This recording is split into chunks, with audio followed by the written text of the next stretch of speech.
de dar la bienvenida a Dina Chuquimia, vocal del Tribunal Supremo Electoral. Cuéntenos en qué situación está el Tribunal Supremo Electoral en este momento de cara a lo que podrían ser las elecciones judiciales. Hacer un breve recuento de lo que hemos ido haciendo en los últimos tiempos, María René. Hay que recordar que hace un poco más de un mes atrás el órgano electoral en su conjunto, es decir, vocales de la Sala Plena del Tribunal Supremo Electoral y vocales de los tribunales electorales departamentales, además de directores nacionales, nos hemos reunido en una reunión nacional para analizar precisamente el tema de los plazos que daba el mandato de la ley corta para las elecciones judiciales. En aquel momento, o estamos hablando de la ley 1315 que regía en aquel momento el accionar de todo lo que se venía a futuro en las elecciones judiciales. La ley nos había dado 100 días, ¿no?, para la ejecución de un proceso electoral. Hicimos los cálculos, hicimos el análisis de los tiempos técnicos que nosotros requerimos para la ejecución de un proceso electoral y apretándonos llegamos a la conclusión de que los tiempos técnicos debieran ser por lo menos 90 días, ¿no? 90 días para la ejecución del proceso electoral, para lo cual, por supuesto, se fijaba una fecha en los primeros días de septiembre, y precisamente ya estamos entrando a la primera semana de septiembre, para que la Asamblea Legislativa, en el marco de sus competencias, nos pueda remitir la lista de postulantes al órgano judicial, es decir, los postulantes al Tribunal Supremo de Justicia, al Tribunal Agroambiental, al Consejo de la Magistratura y al Tribunal Constitucional Plurinacional. Posterior a la reunión que nosotros tuvimos en el mes de julio, hay que recordar que a finales de julio, los primeros días de agosto, el Tribunal Constitucional Plurinacional emite un fallo donde prácticamente da cuenta y le dice a la Asamblea Legislativa que debe comenzar todo el proceso de convocatoria y lo que implica la elección de postulantes de foja cero. ¿No? Es decir, en aquel momento todo se retrotrae a comenzar nuevamente el procedimiento que tiene que ver la Asamblea Legislativa para la convocatoria. Y es entonces cuando nosotros, seguimos en este momento más bien en un statu quo. A partir del momento del fallo constitucional, la Asamblea Legislativa tenemos entendido que se ha ido reuniendo, pero hasta la fecha pues no ha habido una convocatoria pública oficial para la presentación de postulantes. Y le comento esto, María René, en el entendido de que la Constitución Política del Estado da mandatos específicos a los órganos del Estado, a los 4 órganos del Estado. Al órgano legislativo, es decir, la Asamblea Legislativa tiene la obligación de llevar adelante el proceso de convocatoria, selección y elección por 2/3 de las y los postulantes a las instituciones del órgano judicial. Esa es la labor exclusiva que tiene la Asamblea Legislativa. Una vez que ellos concluyen, o que van a concluir más bien con la elección de estos postulantes, esa lista, la lista de postulantes, es remitida al Tribunal Supremo Electoral. Y una vez que el Tribunal Supremo Electoral tiene en sus manos esta lista, recién comienza el actuar, que es el segundo paso, el actuar del órgano electoral, y fija fecha, fija calendario electoral para ejecutar las elecciones judiciales. Entonces, son estos 2 pasos que definitivamente se tienen que dar. El primero, que está bajo la responsabilidad de la Asamblea Legislativa. El órgano electoral no puede avanzar, no puede convocar, no puede dar el segundo paso si es que la Asamblea Legislativa no ha hecho todo ese proceso que concluye, que debe concluir más bien con una lista de postulantes. Le digo y le reitero, hemos fijado algún plazo, ¿no?, para los primeros días de septiembre, en el entendido de que en aquel entonces, en el mes de julio, estaba en vigencia la ley corta, la ley 1315, y podíamos y entendíamos que ellos tendrían que haber hecho su trabajo también. En este momento, nosotros como órgano electoral estamos en un statu quo y a la espera del desarrollo de las distintas actividades que pueda tener la Asamblea Legislativa y que nos pueda dar una ruta, ¿no?, para que nosotros nos podamos encaminar y por ahí empezar a pensar en una fecha de convocatoria para llevar adelante las elecciones. De momento estamos en statu quo y vamos a esperar el pronunciamiento oficial de la Asamblea Legislativa. Tomando en cuenta el ejercicio que hicieron, contando con la participación de vocales departamentales y nacionales, Ustedes hicieron un calendario, vamos a decir, tipo, que podía ejecutarse y establecían los primeros días de diciembre como una fecha probable de realización de estas elecciones. Da el calendario, son 90 días. Entonces, si hacemos el ejercicio septiembre, octubre, noviembre para la preparación, los tiempos que ustedes consideran estarían hasta el 15 de diciembre. En este Con el momento antiguo no estamos ejercicio, ¿no? hablando, Con el antiguo ejercicio. Sé que en este es momento simplemente un ya no estamos ejercicio referencial hablando. lo que quiero.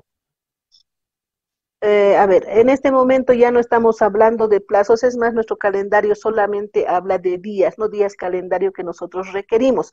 Y no podemos aventurarnos a decir lo vamos a hacer en tal tiempo o lanzar una fecha posible. No podemos hacerlo por responsabilidad que tenemos con el país Lo y, entiendo. por supuesto, estamos a la espera de pronunciamiento oficial que pueda dar la Asamblea Legislativa. ¿Qué pasa con el tema de asignación presupuestaria? Mover recursos, gente, etcétera, etcétera, demanda un costo. ¿Ustedes tienen proyecciones? ¿Cómo funciona? ¿Es la ley de convocatoria de elecciones judiciales más una asignación de recursos? ¿Cómo funciona este tema? Bueno, a ver, nosotros hemos presupuestado 183 millones de bolivianos para la ejecución de las elecciones judiciales. Esos 183 millones de bolivianos están dispuestos. Sin embargo, no pueden, desde el Ministerio de Economía, no pueden hacer el desembolso correspondiente mientras no se fije una fecha oficial. Entonces, los recursos están dispuestos, bueno, y los recursos se disponen, como usted lo ha dicho, en el marco de un calendario electoral que prevé distintas acciones y estamos trabajando en este momento 64 actividades técnicas y no hemos hablado de las actividades administrativas, que es precisamente en los procesos de contratación que nosotros tenemos que hacer, por ejemplo, a los notarios electorales en todo el país, se debe llegar hasta el último rincón del país, tenemos Ujú. que hacer procesos de contratación de la parte técnica que nos acompaña en los procesos electorales, son contrataciones que se lo hace a veces por 30 días, 45 días, dependiendo la necesidad de los tribunales electorales departamentales. Los recursos están predispuestos, no, ahí no hay mayor problema porque ya nos han indicado que una vez que se lance la fecha de convocatoria, entonces van a empezar a realizar los desembolsos correspondientes. ¿Qué pasa con un tema central como el padrón? En condiciones normales uno puede reempadronarse, empadronarse cotidianamente. ¿Qué pasa con el padrón electoral? Porque ustedes han hecho importantes acciones y anuncios en esta última semana. Han anunciado de una convocatoria a la Unión Europea para poder validar, escrutar el padrón electoral. Bueno, son acciones distintas, ¿no? A ver, en proceso electoral, le explico la primera parte. En proceso Por favor. electoral se prevé en el calendario electoral la apertura del padrón electoral masivo, que si hablamos de unos 150 días de elecciones, por ejemplo, lo habríamos con 20, 25 días para que el ciudadano pueda ir a registrarse. Pero tratándose de un calendario de 90 días, por lo menos abriremos el padrón electoral por 10 días para que aquellos ciudadanos que hubieran cambiado de domicilio, como lo indica usted, que hubieran cumplido 18 años o que nunca se hubieran registrado, lo puedan hacer, ¿no? Y ese es un tema altamente técnico porque una vez que se recaba esa información de los nuevos ciudadanos empadronados, pasa a un proceso de contrastación de datos con el padrón electoral consolidado que tenemos en este momento de 7.350.000 ciudadanos. Entonces, ese es un procedimiento que lo vamos a hacer, aunque sí hay que reconocer con tiempo un poco más reducido. Eso en proceso electoral. Ahora, el tema que usted comentaba, en el caso de la Unión Europea, evidentemente la sala plena, a través del presidente, ha remitido una nota de solicitud que se pueda llevar para que ellos puedan coadyuvar en un proceso de auditoría al padrón electoral que nosotros tenemos. Entonces vamos a esperar la respuesta de la Unión Europea porque entendemos que un proceso de auditoría externa no lo podemos hacer nosotros. Tienen que hacer las otras instancias especializadas, pero también para eso se requieren recursos y es por eso que hemos pedido a la Unión Europea nos pueda acompañar en este proceso. Vamos a esperar la respuesta, sin embargo, pero estamos hablando de otro tema que está ligado evidentemente al padrón, pero no tiene que ver con las elecciones Las judiciales. elecciones judiciales, ¿no? Lo que pasa es que el padrón electoral es como un piso sobre el que se desarrollan todas las actividades que ustedes encaran.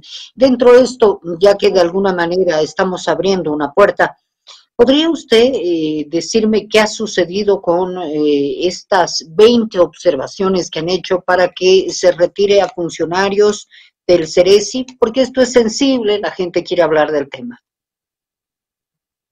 Así es, bueno, ese es otro tema, o sea, no está ligado al padrón electoral, es un tema de sistemas del registro civil, es el servicio de registro cívico, hay que recordar y reiterar que maneja dos sistemas, uno, el sistema de registro civil, donde registramos datos de las personas, de los nacidos, de los recién nacidos, certificados de nacimiento, matrimonio, defunción y otros trámites administrativos que se hacen en el servicio de registro cívico o en el sistema de registro civil.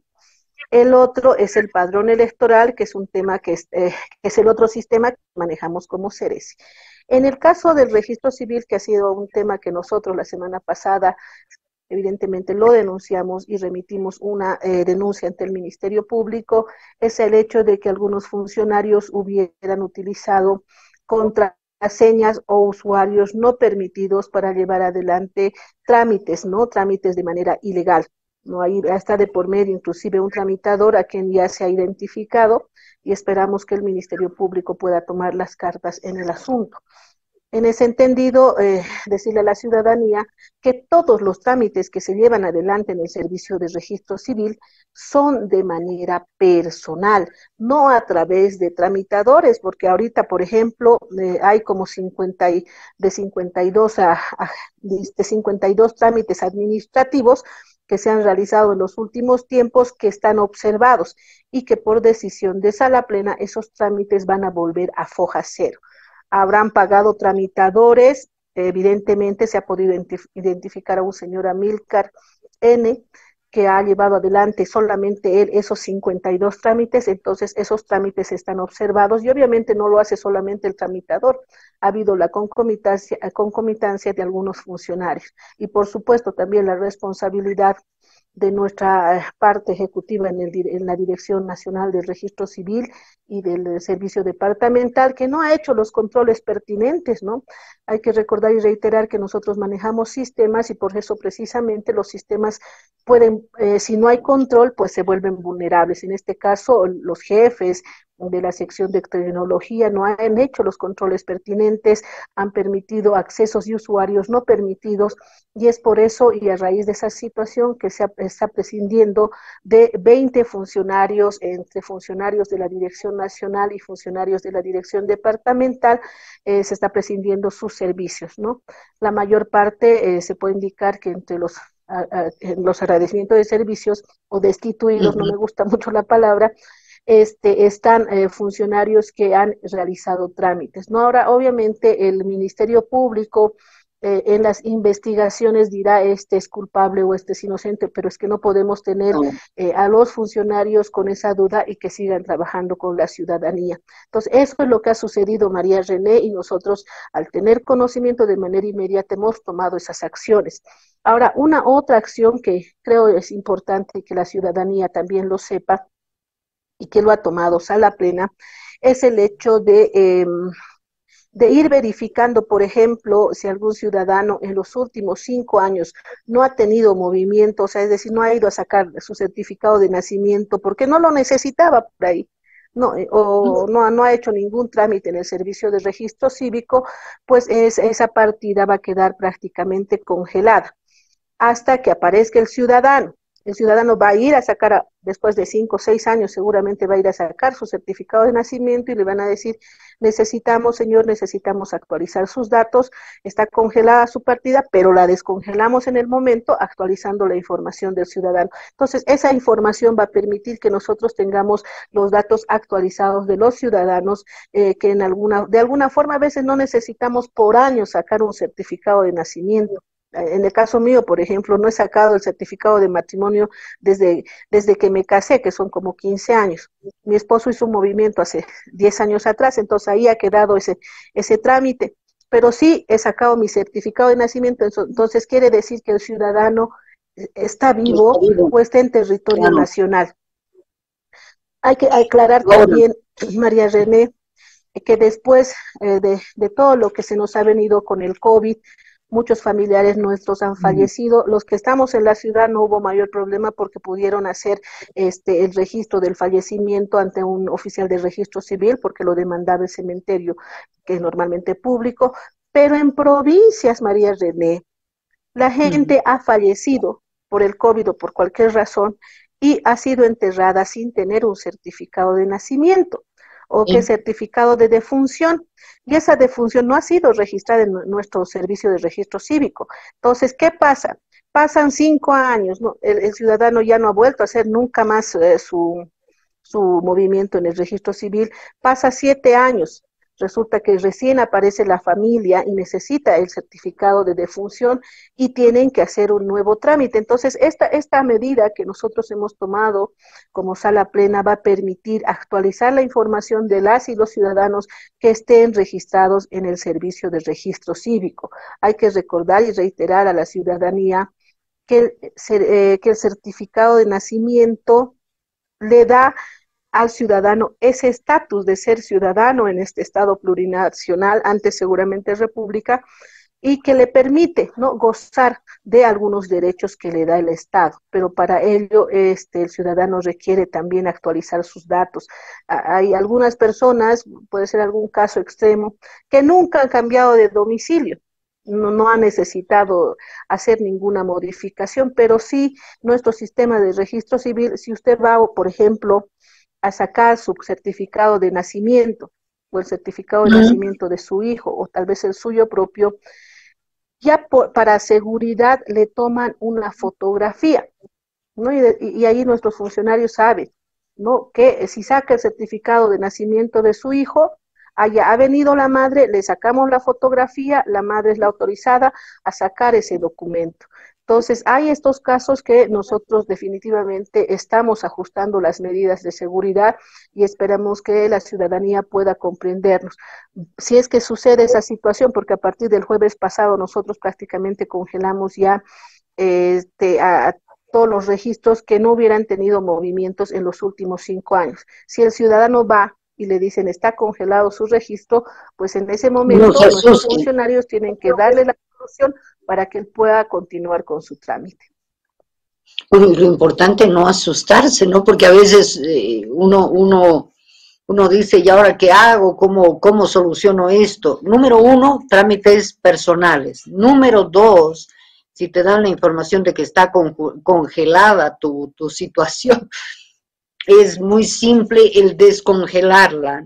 Número 3, se está haciendo todo el esfuerzo para que el ciudadano siempre tenga datos actualizados. Número 4, los bolivianos difícilmente tenemos la buena costumbre, a menos que necesitemos, de reportar los fallecimientos. Y esto es importante.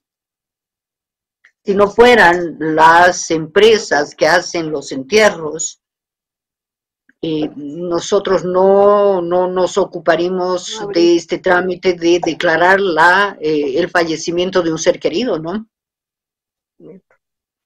Así es. Bueno, pero en todo caso, provincias estamos hablando, se presentan mayores dificultades, sí. Estamos hablando con Dina Chuquimia, vocal del Tribunal Supremo Electoral, estamos tocando diferentes puntos y obviamente el tema central ha sido el de las elecciones judiciales. Una última pregunta, por favor, vocal, con esto cerramos. el tema de la realización de un evento eleccionario y la imposibilidad de que se realicen dos eventos eleccionarios en un periodo de tiempo. Esto es importante. ¿Por qué? Porque para el próximo año en el calendario ya hay convocatoria de elecciones, en este caso elecciones primarias en los partidos políticos, ¿cierto? Mm, la ley prevé la realización de elecciones primarias, que son precisamente elecciones internas que hacen las organizaciones políticas. Prevemos que estas se puedan realizar en el primer trimestre del año 2025, siendo que las candidaturas Ok, ok. tienen que presentarse para las elecciones 2025. Y en el mejor de los casos, por ahí en el último trimestre de 2024. Entonces, ahorita todavía no existen las fechas para que nosotros podamos hacer la convocatoria para decirles a los partidos políticos que son de alcance nacional y que prevén participar en las elecciones primarias. No podemos hacerle la convocatoria porque la sala plena todavía no lo ha comentado, no lo ha analizado, pero Ujú. entendemos que pueda realizarse ya sea el último mes del 2024 o el primer trimestre de 2025. Entonces, ¿existe legalmente la posibilidad de que las elecciones judiciales se posterguen para el 2024? Mire, nosotros no podemos anticipar ninguna opinión en tanto la Asamblea Legislativa no se pronuncia al respecto. No podemos anticipar una fecha, no Ok. podemos, o sea, no podemos hacer un trabajo sobre el cual todavía no tenemos mayores luces que el que nos pueda dar la Asamblea Legislativa. El día que la Asamblea Legislativa lance o relance la convocatoria para los postulantes, a partir de ese momento nosotros, por supuesto, empezaremos a trabajar sobre posibles fechas para la realización de las elecciones judiciales.